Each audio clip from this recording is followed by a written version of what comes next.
दर्शकों, आज हम बात करेंगे कॉमन एलिजिबिलिटी टेस्ट की। कॉमन एलिजिबिलिटी टेस्ट जो कि हरियाणा गवर्नमेंट ने कहा है कि यह एक ऐसा टेस्ट होगा जो कि साल में एक बार कंडक्ट किया जाएगा और ग्रुप सी और ग्रुप डी की पोस्ट के लिए इकट्ठा ही इस टेस्ट को कंडक्ट किया जाएगा और इससे कैंडिडेट्स को बहुत सारे फायदे होंगे। गवर्नमेंट ने इसको इस तरीके से प्रोजेक्ट किया है जैसे कि कैंडिडेट्स को बहुत सारे फायदे होंगे इसकी वजह से, जबकि इसकी वजह से कैंडिडेट्स को बहुत ज़्यादा लॉस होने वाला है। इसकी वजह से जो कैंडिडेट्स हैं वो एक साल तक दोबारा अप्लाई नहीं कर पाएंगे किसी पोस्ट के लिए, और भी बहुत सारे इसके लॉसेस हैं। एक एक करके मैं आपको इसके बारे में बताऊंगा। दूसरा, मैं आपको बताऊंगा कि हरियाणा स्टाफ सिलेक्शन कमीशन ने जो 5321 पोस्ट को विड्रॉ किया है उसमें क्या इलीगलिटीज है, क्या हरियाणा स्टाफ सिलेक्शन कमीशन इस स्टेज पे इन पोस्टों को विड्रॉ कर सकता है। आइए शुरू करते हैं। तो दर्शकों, सबसे पहले मैं बात करूंगा सीईटी के बारे में। सीईटी के बारे में हम जानेंगे कि जो उसका प्रोसीजर है, जो उसके लिए क्वालिफिकेशन है, जो सिलेक्शन का एक जो प्रोसीजर इन्होंने फिक्स किया है सीईटी के द्वारा सिलेक्शन करने के लिए, और जो आज का सिलेक्शन प्रोसीजर है, जो सीईटी के बिना जो सिलेक्शन प्रोसीजर अब तक चल रहा था उसमें क्या फ़ायदा था कैंडिडेट्स को और सीईटी में क्या लॉसेस हैं, वो मैं आपको बताऊंगा। इसके लिए मैंने कंपेयर किया है टर्नर या फीटर की जो पोस्ट के लिए आईटीआईज में इंस्ट्रक्टर की पोस्ट होती है टर्नर या फीटर की, जो कि हरियाणा स्टाफ सिलेक्शन कमीशन ने विड्रॉ कर ली है 13 जनवरी को। दूसरी अन्य पोस्टों के साथ 5321 पोस्टें जो विड्रॉ की हैं उनमें से लगभग 200 के करीब इनकी पोस्ट हैं। तो इसका मैं कंपेयर करके आपको बताऊंगा कि अगर इन पोस्टों को आज के सिलेक्शन प्रोसीजर के हिसाब से भरा जाता तो उनको क्या फ़ायदा था, और सीईटी के बाद अगर इन पोस्टों को भरा जाएगा तो कैंडिडेट्स को क्या लॉस होगा। तो आइए देखते हैं। दर्शकों, ये मैंने एक चार्ट बनाया है जो कि आप स्क्रीन पर देख सकते हैं, जिसमें कि पहले कॉलम में मैंने दिया कि जो सिलेक्शन प्रोसीजर आज एग्जिस्टिंग है, उस सिलेक्शन क्राइटेरिया जो आज है उसके हिसाब से अगर सिलेक्शन किया जाता है तो क्या तरीका है, और जो सीईटी के हिसाब से अगर सिलेक्शन किया जाएगा तो उसके लिए क्या प्रोसीजर है। और तीसरा मैंने बताया कि सीईटी के क्या डिसएडवांटेजेस हैं, क्या उसके नुकसान है कैंडिडेट को, ये साथ साथ मैं आपको बताऊंगा। सबसे पहले मैं बात करूंगा एसेंशियल मिनिमम क्वालिफिकेशन की। अगर हम बात करें टर्नर इंस्ट्रक्टर थ्योरी पोस्ट की, तो उसके लिए क्या मिनिमम क्वालिफिकेशन है। अब जो क्राइटेरिया दिया गया था एग्जिस्टिंग जो एडवर्टीजमेंट में क्राइटेरिया दिया गया था उसके हिसाब से क्या एसेंशियल मिनिमम क्वालिफिकेशन थी, और सीईटी के बाद क्या उसकी क्वालिफिकेशन होगी, क्या कैंडिडेट्स को दिक्कत आएंगी, इसके बारे में बताऊंगा। अगर हम बात करें टर्नर या फीटर इंस्ट्रक्टर की पोस्ट की थ्योरी के लिए, तो उसके लिए बीटेक डिग्री होनी चाहिए या डिप्लोमा होना चाहिए रेलेवेंट सब्जेक्ट में, और उसके साथ साथ 1 साल का या 2 साल का एक्सपीरियंस होना चाहिए। अगर कोई डिग्री होल्डर है, बीटेक की डिग्री है जिसके पास, उसके पास 1 साल का एक्सपीरियंस, और जो डिप्लोमा होल्डर है उसके पास 2 साल का एक्सपीरियंस होना चाहिए रेलेवेंट ट्रेड में।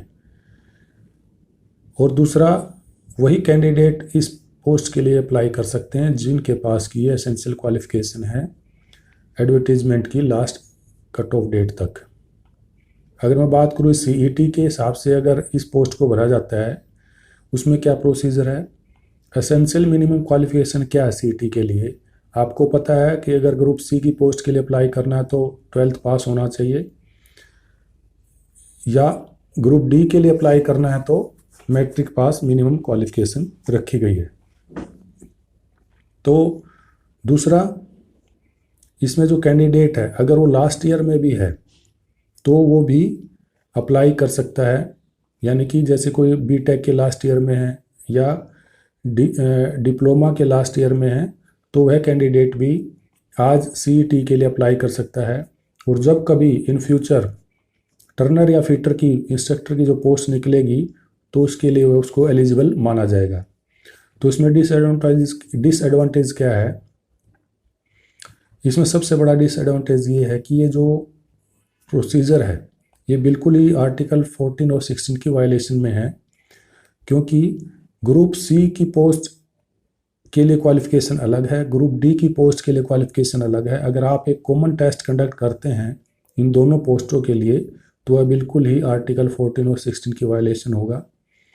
और जो दूसरा जो नुकसान है कैंडिडेट्स को वो यह है कि जो नॉन एलिजिबल कैंडिडेट हैं आज वो भी अप्लाई कर सकते हैं, और उसकी वजह से क्या हुआ, कंपटीशन बढ़ेगा। आज जो नॉन एलिजिबल कैंडिडेट है वो हो सकता है कि सीईटी में जो एलिजिबल कैंडिडेट है उससे ज़्यादा नंबर ले ले, और नेक्स्ट ईयर है उससे अगले साल जब इसकी भर्ती निकलेगी तो तब तक वो एलिजिबल हो जाएगा, और तब उसको जो ना सीईटी का फ़ायदा मिलेगा। यानी कि आज होता क्या था नॉर्मली कि जब भी कोई एडवर्टीजमेंट निकलती थी तो उसके लिए एक लास्ट कट ऑफ डेट होती थी, और उस लास्ट कट ऑफ डेट तक ही एलिजिबल कैंडिडेट को अप्लाई करने का, कंटेस्ट करने का मौका मिलता था, ना कि नॉन एलिजिबल को। सीईटी के हिसाब से तो कोई भी अप्लाई कर सकता है, 10वीं या 12वीं पास किसी सीईटी के लिए अप्लाई कर सकता है, और जब किसी पोस्ट की एडवर्टीजमेंट निकलेगी और उसके लिए जो क्वालिफिकेशन होगी तब तक वो एक्वायर कर लेगा तो उसको इस चीज़ का फ़ायदा मिलेगा। लेकिन जो आज एलिजिबल कैंडिडेट हैं उनके लिए तो कंपटीशन बेवजह बढ़ जाएगा। अगर मैं बात करूं फीस की तो एडवर्टीजमेंट नंबर 1 ऑफ 2020 के हिसाब से जो पोस्टें निकाली गई थी उनको ऑलमोस्ट सभी को विड्रॉ कर लिया गया है, और उस एडवर्टीजमेंट के हिसाब से जो फीस थी वो थी 150 रुपये, 100 रुपये, 50 रुपये, 35 रुपये, 18 रुपये या जीरो भी थी कुछ कैटेगरीज के लिए। लेकिन अगर सीईटी के हिसाब से देखें तो मिनिमम फीस जो 500 रुपये या 1000 रुपये या 250 रुपये है, और इसमें किसी को भी छूट नहीं दी गई है कि फ्री में कोई अप्लाई कर सके। ये फीस जो है पे करने के बाद आप सिर्फ एक बार ही सीईटी में अपीयर हो सकते हैं, और अगर आपको नेक्स्ट ईयर सीईटी में अपीयर होना तो दोबारा से फीस पे करनी पड़ेगी।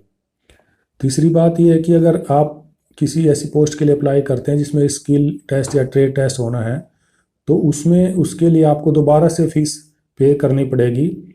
जैसे कि मैंने टर्नर या फीटर की पोस्ट के बारे में बताया कि उन्हें अगर ये सीईटी एग्ज़ाम क्लियर करने के बाद दोबारा से उनका स्किल टेस्ट लिया जाएगा ट्रेड के हिसाब से, तो उनको दोबारा से उस एग्ज़ाम की फ़ीस पे करनी पड़ेगी।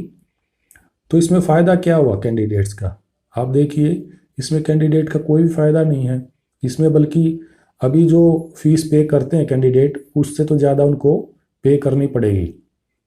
जबकि सरकार ये कहती है कि इस प्रोसीजर से, सीईटी के प्रोसीजर से कैंडिडेट्स को फ़ी बहुत कम पे करनी पड़ेगी, साल में एक बार पे करनी पड़ेगी। लेकिन आप ये देखिए कि सीईटी एक दिन कंडक्ट होगा, जिस दिन हो सकता है उस दिन आपकी तबीयत ठीक नहीं है, कैंडिडेट की तबीयत ठीक नहीं है, किसी कारण से, किसी सर्कमस्टांसिस से घर में कोई प्रॉब्लम है, किसी वजह से वह टेस्ट अगर नहीं दे पाता है तो एक साल के अंदर जो भी पोस्टें निकलेंगी वो तो सीईटी के बेसिस पे भरी जाएंगी, उसके लिए तो आप एलिजिबल होंगे नहीं। तो ये लॉस जो सबसे बड़ा लॉस है कैंडिडेट्स को कि अगर मान लो 4 पोस्ट निकलती हैं एक साल में और उन चारों के लिए आप एलिजिबल होते हैं, तो अब क्या होता कि आपने चारों के लिए अप्लाई किया, चारों का टेस्ट अलग अलग होता था, तो आप कंपटीशन एक में नहीं तो दूसरे में क्लियर कर लेते थे, आपके पास चांसेस थे 4 बार टेस्ट के लिए अपीयर होने के लिए। लेकिन सीईटी के लिए तो आपने एक बार अपीयर होना है, उस दिन आपकी अगर सर्कमस्टांसेस ठीक नहीं है, आपकी तबीयत ठीक नहीं है, कोई भी चीज़ ऐसी घटना हो जाती है जिससे कि आपका एग्ज़ाम अच्छा नहीं होता है, तो आप तो पूरे साल के लिए सिलेक्शन जोन से बाहर हो जाएंगे। तो तीसरा अगर मैं बात करूं नंबर ऑफ़ एप्लीकेंट्स की, तो जैसे मैंने टर्नर और फीटर की पोस्ट के लिए बताया तो अब लगभग 5000 के करीब कैंडिडेट हैं जो कि अगर इनका एग्ज़ाम कंडक्ट किया जाए तो आसानी से कंडक्ट हो सकता है एक ही शिफ्ट में। लेकिन अगर सीईटी की बात करें तो आपने सभी को एक ही बार में एप्लीकेंट बना दिया और एक ही टेस्ट आप कंडक्ट करेंगे तो लाखों लोग अप्लाई करेंगे, 10th वाले, 12th वाले, या 12th में जो हैं या 10th में जो हैं, अभी ग्रेजुएशन में जो लास्ट ईयर में जो हैं, या किसी और टेक्निकल कोर्स के जो लास्ट ईयर में हैं वो भी अप्लाई कर सकते हैं, जो सेकेंड ईयर में वो भी, कोई मतलब एवरीबडी कैन अप्लाई, जिसने कि 10th पास की है कोई भी अप्लाई कर सकता है। तो ये लाखों लोग होंगे तो इनका कंडक्ट करना जो टेस्ट है वो इजी नहीं होगा, और ये तो श्योर है कि एक शिफ्ट में तो होगा ही नहीं, एक शिफ्ट में तो ये टेस्ट को कंडक्ट करना पॉसिबल ही नहीं है। तो जब आप अलग अलग शिफ्टों में कंडक्ट करेंगे, अलग अलग डेट्स में करेंगे तो अलग अलग एग्ज़ाम होगा, अलग अलग क्वेश्चन पेपर होंगे। फिर आप कहेंगे जी हम normalization, percentile normalization method apply करेंगे। उसके बाद क्या होगा, वही कन्फ्यूजन होगा कैंडिडेट्स को, वही जो ना उनकी शिकायतें होंगी कि हमने अच्छा पेपर किया था, हमारे अच्छे एग्ज़ाम नंबर थे, हमारे से कम वाले को बुला लिया। तो ये जो एक कन्फ्यूजन की जो स्थिति पैदा होगी वो सबसे ज़्यादा सरकार के लिए सिरदर्दी बनेगी, इससे लिटिगेशन बढ़ेंगे। तो आगे डेट और शिफ्ट ऑफ एग्जामिनेशन में मैंने यही बताया है कि एक शिफ्ट में कंडक्ट किया जा सकता है। अब जो प्रोसीजर है, अब जो एप्लीकेशन आती हैं अलग अलग पोस्ट के लिए, पॉसिबल है कि एक ही शिफ्ट में किसी पोस्ट के लिए एग्ज़ाम कंडक्ट किया जाए। लेकिन अगर सीईटी कंडक्ट किया जाए तो डेफिनेट है कि एक शिफ्ट में नहीं होगा, नॉर्मलाइजेशन मेथड अप्लाई किया जाएगा, जिसकी वजह से कैंडिडेट्स में कन्फ्यूजन बढ़ेगा और लिटिगेशन बढ़ेगा। आगे अगर हम बात करें total marks fixed for written test, और आप अभी जो एग्जिस्टिंग जो सिलेक्शन क्राइटेरिया उसके हिसाब से 90 नंबर का रिटन टेस्ट होता है, 10 नंबर का सोशल इकोनॉमिक क्राइटेरिया होता है। लेकिन सीईटी में 95 नंबर का आपका रिटन टेस्ट होगा और 5% सोशियो इकोनॉमिक क्राइटेरिया के होंगे। दूसरा, जैसे कि मैंने बताया, टर्नर की पोस्ट के लिए या फीटर की पोस्ट के लिए स्किल टेस्ट दोबारा से कंडक्ट किया जाएगा सीईटी के बाद। लेकिन अब क्या है कि जो 90 नंबर का जो टेस्ट होता है उसी में जनरल नॉलेज या जो बाकी जीके के क्वेश्चन आते हैं, उसके साथ साथ ही रेलेवेंट ट्रेड के भी क्वेश्चन आते हैं 30-40%। अब सीईटी के हिसाब से अगर ये कंडक्ट किया गया तो 95% का आपको पहले जीके वगैरह का ही टेस्ट देना होगा, ट्रेड टेस्ट आपका इसमें नहीं होगा। आपका स्किल टेस्ट या ट्रेड टेस्ट होगा बाद में, जब अगर आप मेरिट में आते हो सीईटी में, तब बाद में आपको बुलाया जाएगा 3 गुना या 5 गुना कैंडिडेट्स को स्किल टेस्ट के लिए। इसका सबसे बड़ा लॉस क्या है कि वो कैंडिडेट जो कि ट्रेड टेस्ट की नॉलेज ज़्यादा रखते हैं, जो कि कहीं जॉब करते हैं, उनका एक्सपीरियंस इतना है और उनको अपना नॉलेज ज़्यादा है, तो उनका जीके का नॉलेज कम है। क्यों? क्योंकि वो बाहर की दुनिया में ज़्यादा उनका अटेंशन नहीं होती है कि क्या चल रहा है, वो अपने जॉब में ही बिजी रहते हैं। तो उनका अपना ट्रेड के रिगार्डिंग तो नॉलेज होता है, लेकिन बाहर दुनिया में क्या चल रहा है वो इतना ध्यान नहीं देते हैं। लेकिन बाकी जो कैंडिडेट हैं जो जॉब नहीं करते हैं, वो जीके की तैयारी करते हैं, अपना एग्ज़ाम की तैयारी करते हैं, तो उनका जीके अच्छा होगा, तो नेचुरली वो सीईटी में उनसे आगे निकल जाएंगे। और जिनको ट्रेड टेस्ट की नॉलेज है उनको लॉस होगा। जबकि पोस्ट के लिए ट्रेड टेस्ट की वैल्यू ज़्यादा होनी चाहिए और जीके वगैरह की नॉलेज कम होनी चाहिए। तो ये लॉस उन लोगों को है जो कहीं पे जॉब करते हैं और जीके वगैरह की ये कंपटीशन की तैयारी नहीं कर पाते हैं। आगे सीईटी में सिलेक्शन क्राइटेरिया में ये दिया गया है, जैसे मैंने बताया कि 3 या 5 गुना कैंडिडेट्स को बुलाया जाएगा एलिजिबल को, और उनका फिर रिटन टेस्ट या स्किल टेस्ट लिया जाएगा। और इसमें स्किल टेस्ट पास करने के मिनिमम जो मार्क्स दिए गए हैं वो हैं 50% जनरल कैटेगरी के लिए।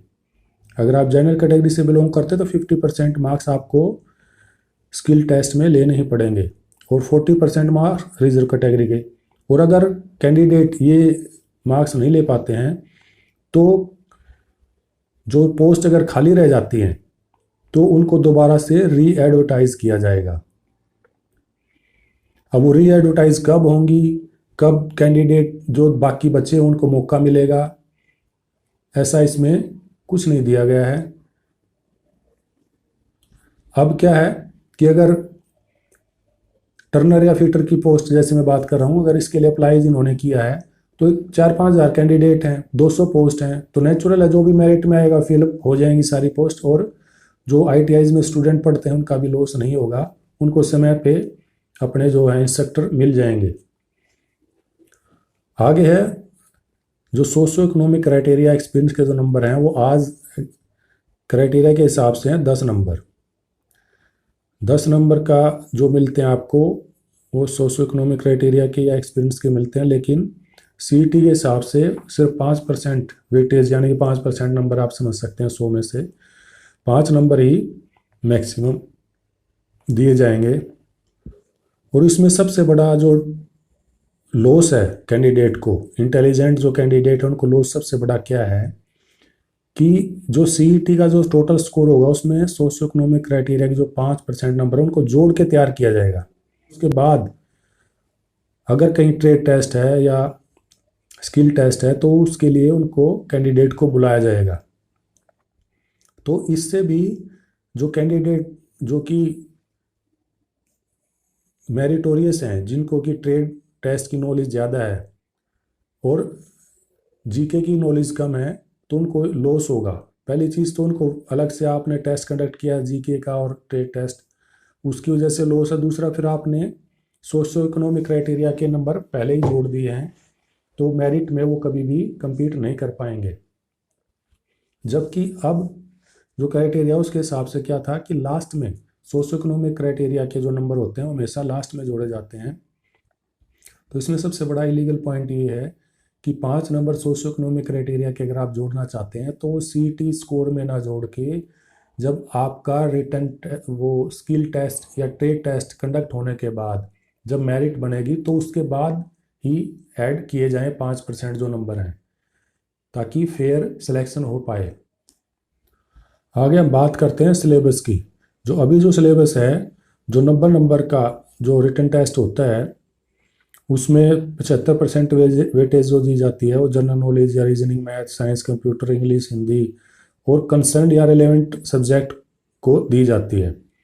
और 25% वेटेज जो है वो history, current affairs, literature, geography, economics criteria of Haryana के बारे में होता है।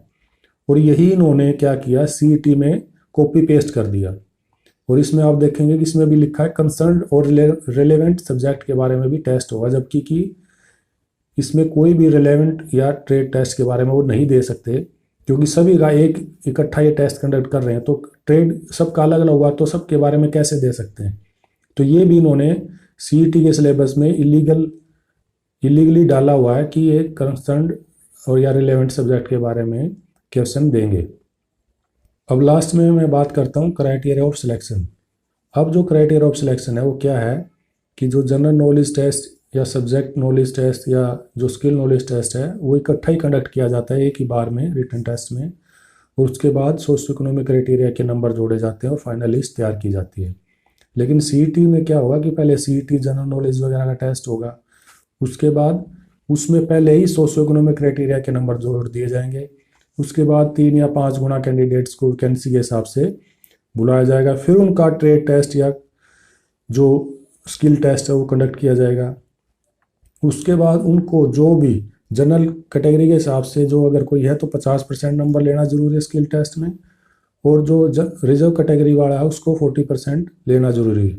जो ये कंडीशन पूरी करेगा उसके बाद वो फाइनल लिस्ट बनाएंगे और मेरिट लिस्ट तैयार करेंगे, और अगर वैकेंसी खाली रह जाती है तो वो फिर वैकेंसी को दोबारा एडवर्टाइज करेंगे। तो इसमें डिसएडवांटेज क्या है, इसमें ये है कि स्किल टेस्ट और जीके का जो टेस्ट है वो एक एग्ज़ाम में नहीं होगा, जबकि यह एक एग्ज़ाम में लेना चाहिए। तो इसकी वजह से क्या हुआ कि जिन लोगों को ज़्यादा नॉलेज है अपने सब्जेक्ट की या स्किल की उनको लॉस होगा।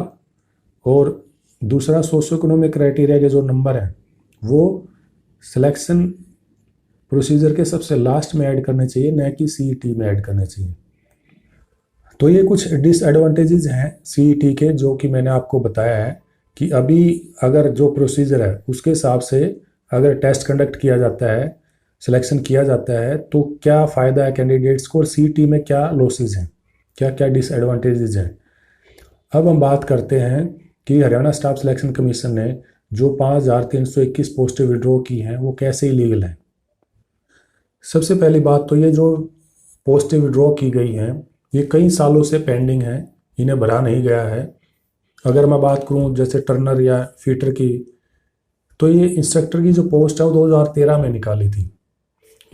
8 साल से ये पोस्टें भरी नहीं गई हैं, जबकि इनको 13 में निकालने के बाद फिर 15 में निकाला, दोबारा से री एडवर्टाइज किया।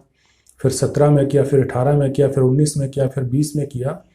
जबकि कैंडिडेट्स जो है कुछ तो ओवर एज हो चुके हैं, कुछ जो है बार बार अप्लाई कर करके फेड अप हो चुके हैं। जबकि इनके काउंटर पार्ट्स जो हैं, जो कि 2019 के एडवर्टीजमेंट में थे, उनको सबके एग्ज़ाम कंडक्ट हो चुके हैं। लेकिन इनको क्योंकि जो ना री एडवर्टाइज कर दी थी पोस्ट, अलग कर दिया था इनको, 2020 में ले आए थे, 2020 की जो एडवर्टीजमेंट थी उसमें ले आए थे, तो उसकी वजह से ये इनके एग्ज़ाम कंडक्ट नहीं हो पाए। तो ये भी एक बहुत ही इलीगल एक्शन है कि साथ जो एडवर्टाइज की गई थी पोस्टें, उनके आपने एग्ज़ाम कंडक्ट कर दिए, और कुछ पोस्टें हैं जिनको आपने कंडक्ट नहीं किए हैं, और इनके लिए आप नया पैटर्न यूज़ करेंगे सिलेक्शन का, जबकि पुरानों के लिए आपने दूसरा यूज़ किया है, और जो कि सही था। अब आपको मैंने डिफ्रेंशिएट करके बताया कि नए सीईटी के हिसाब से अगर कोई एग्ज़ाम कंडक्ट किया जाता है, सिलेक्शन किया जाता है, तो उसमें कैंडिडेट को क्या क्या लॉसेस होंगे।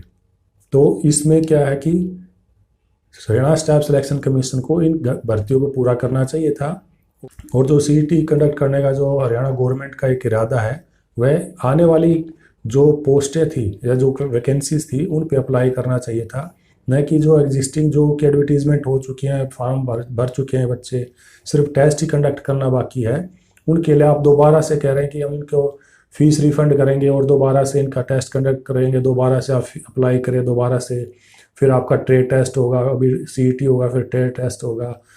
और आपको सबसे बड़ा लॉस इसमें क्या है कि सीईटी में कि सभी को एक साथ compete करना पड़ेगा। ग्रुप सी या डी की पोस्ट के लिए सभी को आपने फोर्स किया है कि आप चाहे 10th क्लास पास है, चाहे पीएचडी हैं, सबको एक साथ ही उसी एग्ज़ाम में बैठना पड़ेगा। अब कुछ लोग कहेंगे कि जी ग्रुप डी की पोस्ट के लिए चाहे तो इंजीनियर भी अप्लाई कर सकता, कोई रोक तो सकता नहीं, कंपटीशन में कोई भी ग्रुप डी की पोस्ट के लिए अप्लाई कर सकता है। लेकिन आप देखिए उसमें ऑप्शन उसके पास ये है कि वो चाहे तो उसके लिए अप्लाई करे ना करे, लेकिन इसमें क्या है, सीईटी में सबको ही अप्लाई करना पड़ेगा, एक ही टेस्ट कंडक्ट होगा, एक ही मेरिट तैयार होगी। तो जो ग्रुप डी के बेचारे जो कम पढ़े लिखे लोगों के लिए बनाई गई है ग्रुप डी की पोस्ट, उनके वो कंपटीशन से बाहर हो जाएंगे बिल्कुल ही, वो तो इनके साथ compete ही नहीं कर पाएंगे। तो जो ग्रुप डी की पोस्ट के लिए जो लेवल है एग्ज़ाम का, वह ईजी होना चाहिए in compare to the group C post. तो लेकिन अब क्या है कि इन्होंने सभी पोस्टों के लिए ग्रुप सी या डी के लिए एक ही एग्ज़ाम कंडक्ट करने के लिए बोला है, तो यह बिल्कुल ही इलीगल है। विड्रॉ करने का जो डिसीजन है वो भी बहुत इलीगल है, क्योंकि जो ऑलरेडी चल रही हैं वैकेंसीज, इनको सेम जो टर्म एंड कंडीशन थी एडवर्टीजमेंट में उसके हिसाब से फिलअप की जानी चाहिए। ये जो सीईटी का जो नोटिफिकेशन है, यह आगे वाली जो वैकेंसीज आएंगी, जो पोस्टें खाली होंगी, जो एडवर्टीजमेंट आएंगे, उन पर लागू किया जाना चाहिए था। तो दर्शकों, देखा आपने कि हरियाणा गवर्नमेंट सीईटी के नाम पे कैसे कैंडिडेट्स को बेवकूफ़ बना रही है, कैसे इलीगल क्राइटेरिया तैयार किया गया है, जिससे कि कैंडिडेट्स को लॉस ही होगा, फ़ायदा नहीं हो सकता, किसी भी पॉइंट पे फ़ायदा नहीं है। ये मिसगाइड किया जा रहा है कि सीईटी की वजह से कैंडिडेट को फ़ायदा होगा। सारा ही प्रोसीजर इलीगल है, आर्टिकल 14 और 16 की वायलेशन में है।